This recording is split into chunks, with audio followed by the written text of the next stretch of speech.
सभी से सादर जय जिनेन्द्र। आइए जानते हैं समवसरण की रचना के बारे में।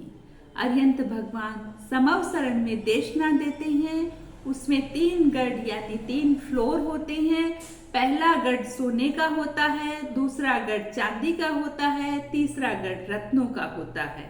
नीचे पहले गढ़ में आए हुए श्रोताओं के वाहनों की पार्किंग की व्यवस्था होती है और दूसरे गढ़ में जिनवाणी सुनने के लिए आए हुए पशु और पक्षियों की व्यवस्था रहती है और तीसरे गढ़ में देव और मानवों के बैठने की व्यवस्था होती है।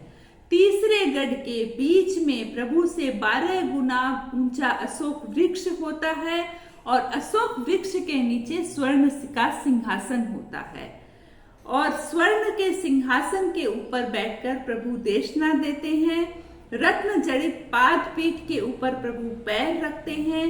प्रभु के आजू बाजू में देवता चावल डुलाते हैं। प्रभु के मस्तक के पीछे सूर्य से भी ज्यादा तेजस्वी भामंडल होता है। प्रभु के मस्तक के ऊपर पिरामिड के आकार के 3 छत्र होते हैं। आकाश में से देवता सुगंधी पुष्पों की वर्षा करते हैं।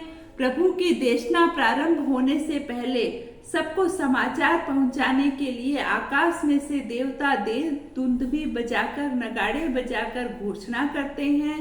प्रभु मालकोश राग में देशना देते हैं।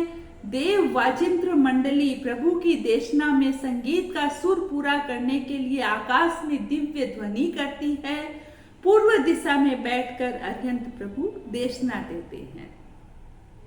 समवसरण के पश्चिम उत्तर दक्षिण दिशा में देवता रचित प्रभु बिंब होती है। वे साक्षात प्रभु के समान ही दिखाई देती है। प्रभु की देशना सुनने आए जन्मजात वेरी पशु पक्षी जैसे चूहा बिल्ली मोर सांप वगैरह भी अपने वेर भुलाकर शांत हो जाते हैं, वहां झगड़ते नहीं हैं। तीसरे गढ़ में देव मानवों की कुल 12 परिषदाएं होती हैं। प्रभु की देशना 1 योजन यानी 12 किलोमीटर तक एक समान सुनाई देती है। प्रभु की देशना सबको अपनी अपनी भाषा में सुनाई देती है। प्रभु की देशना में सबको ऐसा लगता है कि प्रभु मेरी ही शंका का समाधान कर रहे हैं। प्रभु की वैराग्यमय देशना सुनकर बड़े बड़े महाराजा भी वहीं पर दीक्षा ले लेते हैं, यानी कि उनके समवसरण में आया हुआ कोई भी त्याग किए बिना नहीं जाता है। सुंदर जानकारी सुनने के लिए धन्यवाद।